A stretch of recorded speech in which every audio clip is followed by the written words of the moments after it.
Hello and welcome to this edition of the Power Circuit program, brought to you by the Transmission Company of Nigeria, TCN. This utility company will continue to keep you informed about its mandate of managing the national electricity grid and wheeling bulk power nationwide. Here are the top stories. Power Ministry urges civil servants on reforms.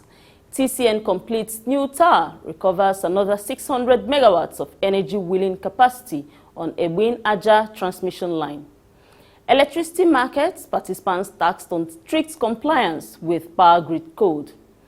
TCN leverages more on service level agreement regime, trained staff in Enugu region. Today's interview is with the project manager, AFD funded projects at TCN, Engineer Jane Okemini, who will be discussing the project status of the Abuja feeding scheme and the Northern Corridor projects under the project implementation unit which she heads. I am Amara Agugoesi, and this is the Power Circuit.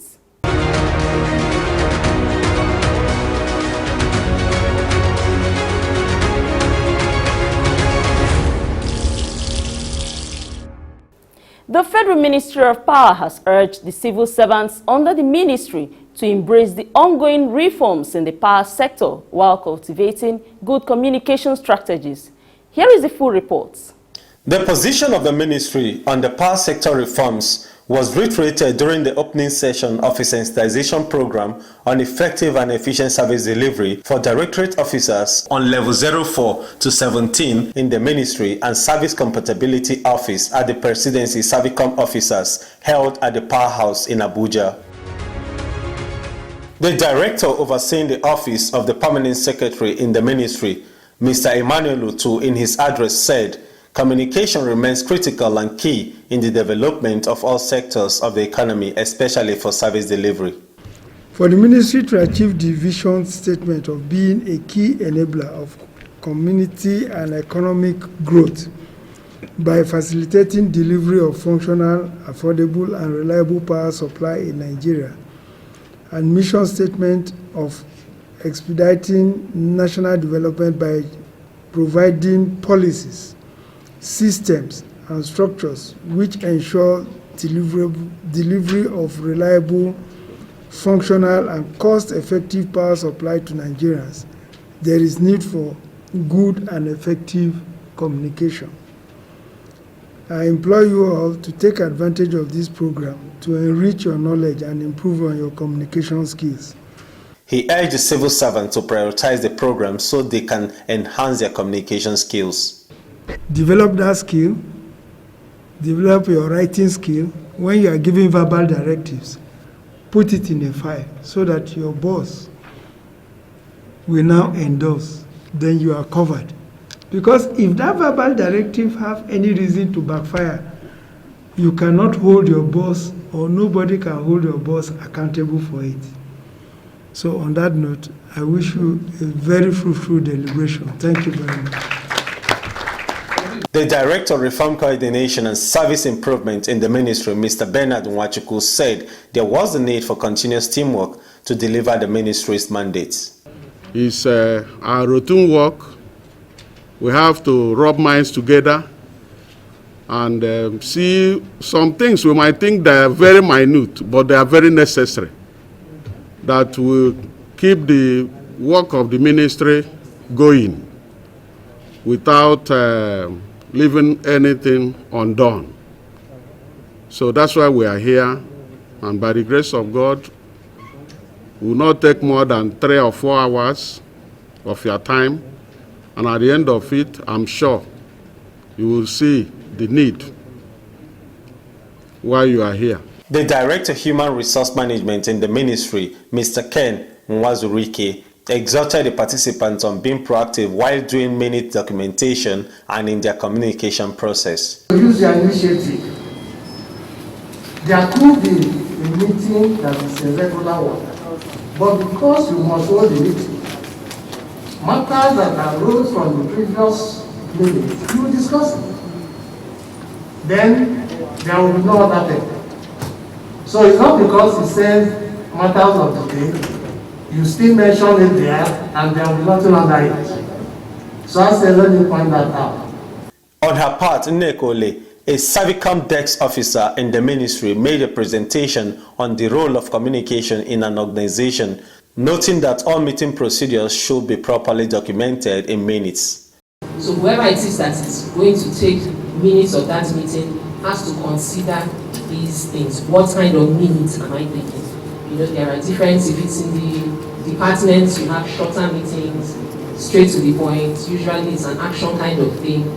Who does what, when, and timelines for delivery. If it's more elaborate meetings, you know, where details, decisions, very elaborate discussions, maybe involving cutting across various departments, you will need a narrative kind of meeting, where every detail is adequately captured, who said what, you know, and all those details are taken into consideration. The Transmission Company of Nigeria, TCN, says it has successfully completed the construction of a new transmission tower in the Ajah area of Lagos. The company has also strung and oiled a new 330 kilovolts lines on the Egbin to Ajah transmission line route, with both of the lines already energized.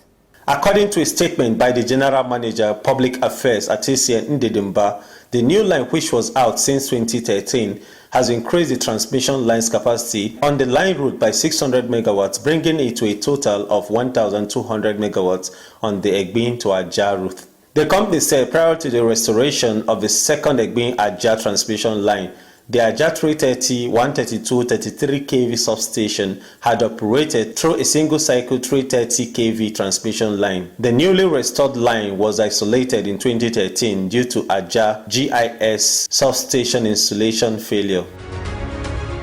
Within the period, the lone 330 kV line had a maximum capacity of 600 megawatts, but with the resuscitation of the second 330 kV line and the diversion of both lines along the new tower line route, the transmission line's capacity doubled. According to the statement, with the new 330 kV line, TCN has fulfilled the N-1 reliability critical on that line route, providing redundancy. Each of the line can serve as backup for the other during maintenance. This has increased transmission efficiency and reduced downtime on that line route. Meanwhile, in his remarks on the completed projects, the Acting Assistant General Manager at Ajah Sub-Region of TCN, Engineer Mustafa Aliru Hassan, said the redundancy on the transmission line route is critical for the national power grid. What is going on is the abandon of a 330 kV line, even Ajah 330 kV line 3 and 4. Actually, the purpose of this project is to increase the reliability of the system. When we achieve this project, the question of maybe Ajah is doing an annual preventive maintenance, Lekki Alabo will not have supply, that one will go. At any time when there's supply, the second line is going to be used as an alternative supply for the substation. There's no more, TCN is doing maintenance, we don't have supply. That one is no more going to happen. It's not going to happen again. The 13.8 kilometer transmission line receives power supply from Egbin 330 kV transmission substation and supplies 3 other 330 kV transmission substations in Lagos. 330 kV Ajah substation, Lekki 330 kV substation, and the Alabun 330 kV substation. They are the main beneficiaries of this project. The additional 330 kV transmission line equally means that more bulk power is now supplied to the substations of Eco Electricity Distribution Company, taking supply from the listed transmission substations. Let's take a break. The power circuits will be back. Did you know that our high-tension transmission cables were built to withstand high temperatures except artificially induced ones such as fire? Did you know that burning bush or refuse dumps by TCN transmission tower base or along the transmission line's right-of-way is an offense? Did you know that the fire can cause high-tension transmission lines to snap and fall to the ground, electrocuting living things within the line radius? Did you know that extreme fire can cause the legs of transmission towers to buckle, and that buckling of the main frame of a tower would lead to its sites collapse and may even pull down other towers along that transmission line's route, causing untold damage to the line? Now that you know. Yes, now that you know, TCN is calling on all citizens of Nigeria to please desist from destroying our collective national investments. Be careful. Do not set fire on trash or burn bush beside transmission towers or under electricity lines nationwide. Help us preserve the transmission grid and save the nation from blackout. TCN, transmitting electricity in the most efficient and effective manner. The Transmission Company of Nigeria, TCN, has enjoined electricity market participants to continue to ensure the strict compliance with the National Power Grid Code towards improving the power sector.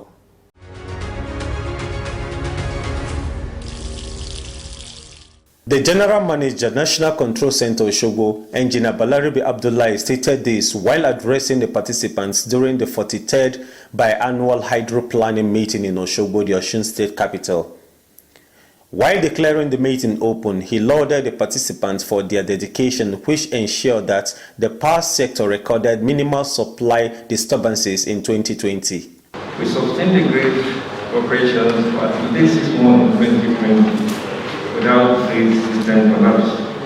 This is first of its kind in the history of power sector.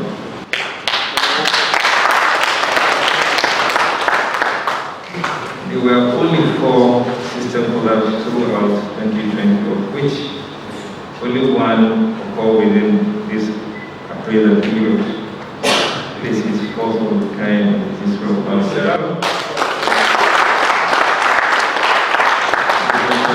We are targeting 0 system collapse this year.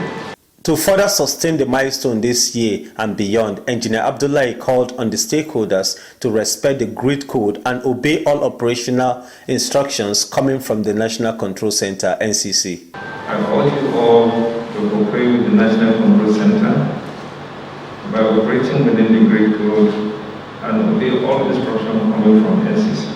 He also said the essence of the meeting was because planning was quite important in reservoir management, especially for the hydropower plants in the country.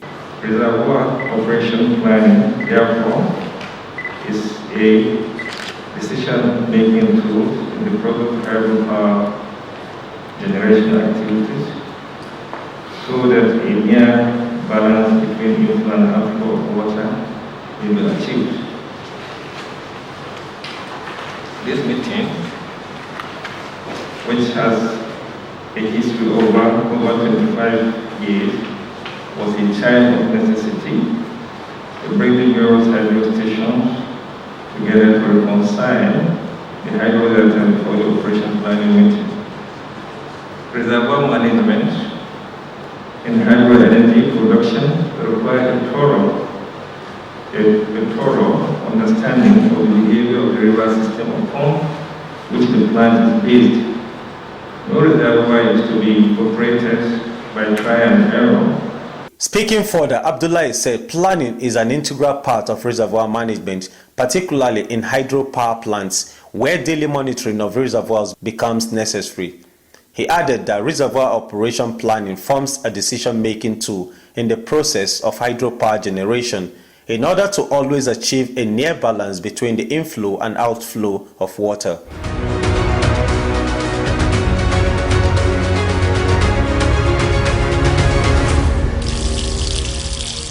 Towards leveraging on sustainable implementation of the service level agreement, the Transmission Company of Nigeria, TCN, has trained its staff in the Enugu region to ensure the promotion of efficient bulk power delivery in Nigeria. Speaking at the training session on the service level agreement, the General Manager Engineering at the TCN headquarters in Abuja and Chairman SLA Sensitization Committee, Engineer Geoffrey Nwokoye, said the focal point of the service level agreement is to ensure that the TCN staff are always dedicated to delivering services. He further spoke about the reforms in the power sector and the new strategy for implementing electricity supply service improvement across the entire power sector value chain. In his comments, the Regional Transmission Manager, Enugu Region, Engineer Emmanuel Nwani, urged the participants to deepen their knowledge by taking advantage of the opportunity of having management staff from the TCN headquarters on the SLA. There were presentations on the service level agreements and other topics that could improve bulk power transmission and the interface sessions between TCN and other players in the power sector value chain. In a presentation, the Assistant General Manager Legal at the TCN headquarters, Zainab Saka Abdurrahim, took the participants through the legal aspects of the service level agreements.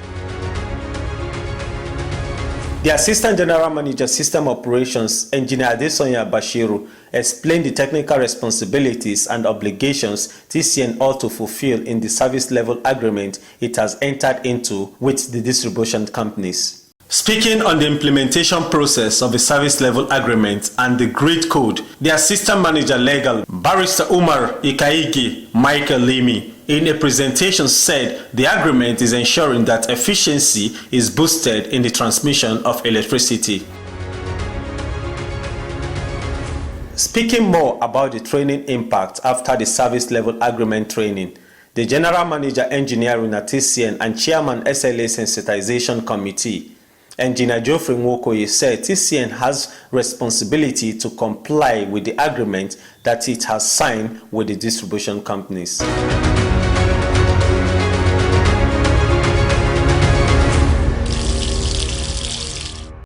Hello there, you're still onto the power circuit.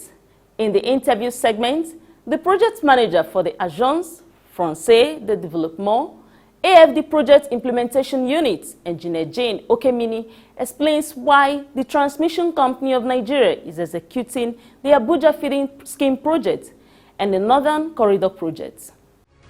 For how long have you headed this unit? I've been the project manager for this unit since ending of July, early August 2017 till date. What is the role of this project implementation unit? The project implementation unit is a unit that the TCM management carefully picked the staff that are going to be in that team to represent the management in terms of the project itself through procurement processes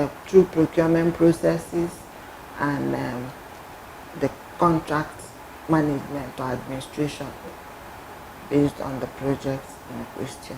The major steps for a project implementation is that first of all, you go through the identification of the project, the concept itself, to understand the viability. We do the initial preparation, the initial studies, which is going to be the environmental studies and feasibility studies. After that, an appraisal mission will take place. The donor bank, the bank will come for appraisal mission, of which once they go back and everything is in order, the process of signing the agreement between the bank and the federal government will take place. Then we now go into the procurement processes proper, on which we now migrate to the contract administration and contract management. What is the status of projects under the French Development Agency Project Implementation Unit? I have two projects under my unit ongoing. The ongoing one is the Abuja Feeding Scheme. Abuja Feeding Scheme entails 6 lots or 6 packages, where you have 5 substations, both on 330, 132, 33 kV level, and 132, 33 kV level. We have the 330 kV line that comes from Lafia to New Apu, and the 132 kV lines that will do the interconnectivity within the substations. Presently, we are at 53% completion, and work is still ongoing in the various sites. We have the Northern Corridor. The Northern Corridor financial agreement has been signed, but other documentaries are still ongoing. What challenges does your project implementation unit face? With the COVID-19, there were shutdowns outside Nigeria before the federal government shut down our country. So the equipment manufacturing, the COVID shutdown affected it so much that most of the factories our EPCs are into were shut down. And even after that, the manufacturing process was very sluggish. So the COVID affected us so much. Even when Nigerian government lifted up the COVID shutdown, there are COVID protocols in the site, and we are maintaining the COVID protocol. That's a little bit slowed down the process. We have another problem, that is the e-IDEC. Before we normally go on the manual documentation of IDEC, which we have gotten for our EPCs since 2019. That was why some of the equipment was brought in. But at the point of clearing, we now find out that federal government has digitalized the IDEC processes. So, and even when your own is still running, you need to conform with the digital IDEC that before you can clear your equipment at the port. And this has greatly affected the critical part of this project. What motivates you and your team in driving project delivery at TCN? The major drive is the creativity involved. You know, this project we are discussing is a multitask project, and the joy of coordinating the multitask to come out with a definite product drives me. The creativity involved, I like. It's like, how do you coordinate all these tasks to give you one product that will be so helpful to Nigeria in terms of economic drive, in terms of employment. So I feel elated coordinating this project. You have heard from the project manager, AFD-funded projects at TCN, Engineer Jane Okemini, who spoke about the Abuja feeding scheme and the Northern Corridor projects under her PIU. We'll bring you more informative interviews as you always keep a date with us on this segment of the Power Circuit. Thank you for staying with us on this edition. Power Ministry urges civil servants on reforms. TCN completes new tower, recovers another 600 megawatts of energy wheeling capacity on Ebin-Ajah transmission line. Electricity market participants taxed on street compliance with power grid code. TCN leverages more on service level agreement regime, trained staff in Enugu region. In the interview segment, the project manager AFD-funded projects at TCN, Engineer Jane Okemini, discussed the project status of the Abuja feeding scheme and the Northern Corridor projects under the Project Implementation Unit, which she heads. Thank you for staying with us, always on the Power Circuit program of the Transmission Company of Nigeria, TCN. This episode and all others are available on the TCN YouTube channel. You can keep your views and comments coming on our platforms to support TCN in continually realizing its mandate. TCN wishes you the best always, and remember to adhere to the coronavirus prevention protocol. I am Amara Agugoisi. See you next week.